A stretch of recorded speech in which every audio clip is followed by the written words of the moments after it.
1974, Srila Prabhupada was in his room, and Pundarik Prabhu, who was a Chicago devotee, his father was vice president of Playboy magazine. His mother was one of the big writers for the Chicago Tribune. They're big people. And they came to see Srila Prabhupada. The mother was very respectful to devotees. She she wrote many favorable columns in our favor in the Chicago Tribune. Father wasn't so convinced. So Prabhupada was talking and started talking about meat eating and all this, and the guy started to have a conversation with Prabhupada. He started to debate Prabhupada a little bit, and they started to get a little bit, aggressive about it. So as Prabhupada was preaching to him very nicely, and as this guy was getting aggressive, then Prabhupada just finally stopped because the guy was so puffed up. He said, "Then why don't you eat your own son?" And here's Pundarik sitting right now. Whoa, boom, complete silence, man. That was it. Complete silence. He just fried that guy right on the spot. When I went back to India in 1974, my parents also went to see him. And my mother was saying, our only son, we put all our money, everything to send him to America, and he has now left everything and joined. So Prabhupada said that, well, he has joined here and you can also come and join. I will give you a room, I will give you a nice place to stay. And your son has now become a devotee of the Lord, so you should be proud. There are so many people who go to America and make money, but your son is a very rare person. And he talked to them so nicely. So I remember my mother afterwards saying, your Guru Maharaj is a very kind-hearted person. So any bitterness or any resentment that anybody ever had, when they sat in front of Prabhupada, it melted away like anything. So after being trained in the Pujari work in Los Angeles, they had a very high standard of deity worship. It was very beautiful, and it really didn't exist anywhere else in the society. And so coming to Boston, where they didn't have this nice standard, and trying to introduce that from what I'd seen in Los Angeles was very difficult. So I had this dream that all of the devotees were in the temple were lying on the floor, and they were all saying, because this is sort of what I was up against there, they were lying on the floor and they were saying, in New York we do it like this, well in Boston we do it like this, well in Montreal we do it like this, but everyone was just lying on the floor. And then the curtains closed and the deities were gone. So I was very upset by this dream. I was sort of traumatized by this dream. And I wrote a letter to Prabhupada saying, I think we've been very negligent in our standard of deity worship, and now I had this dream that the deities disappeared, and I know that you said that without bhava, deity worship is just like idol worship. So it was sort of a letter full of lamentation on this point.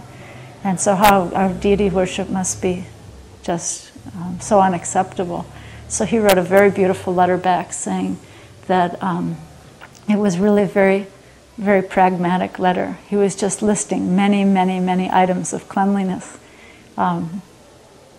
Keeping the altar clean, bathing, keeping your fingernails short, many, many items of cleanliness. He said, all of these things, follow all of these things, and then the bhava will come. And he said that it is a blessing to you, that it is a great blessing to you that Krishna has warned you. So never be negligent, always be careful. So that was very, very nice.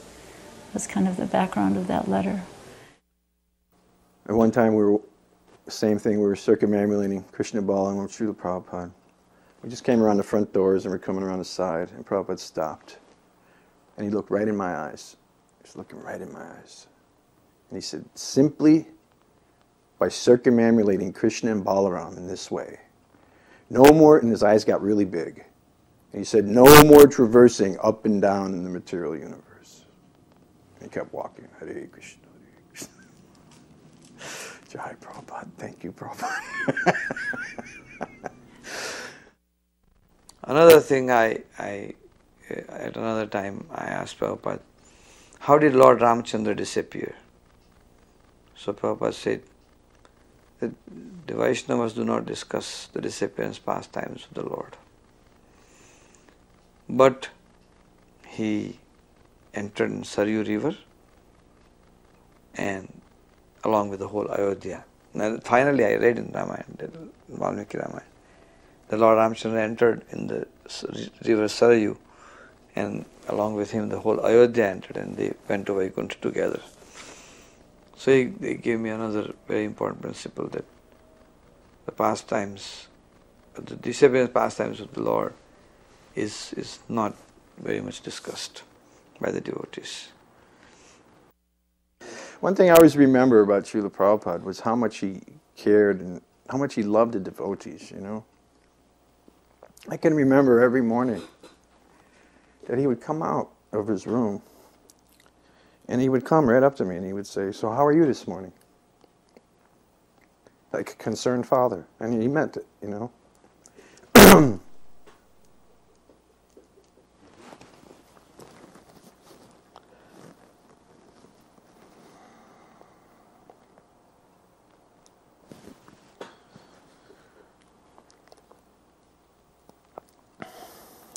There wasn't anything that got past Srila Prabhupada. He would come out. I remember one day we were walking around, we would circumambulate Krishna and Balaram, you know, on the outside of the temple there, on the temple grounds, you know what I mean? In the old days, there was that iron gate in the front, and it had a chain around it with a padlock. And we were walking, chanting japa with Prabhupada. And you couldn't see that the lock was unlocked. They probably just looked at one of us and said, "Why is the lock unlocked?" And we all kind of looked at each other like, you can't tell the lock's unlocked, you know.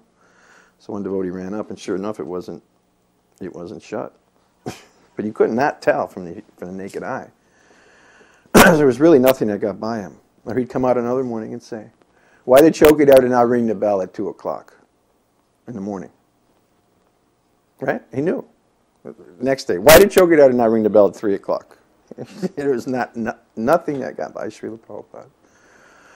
He knew everything, down to in Krishna's service, down to minute little things that we were oblivious to.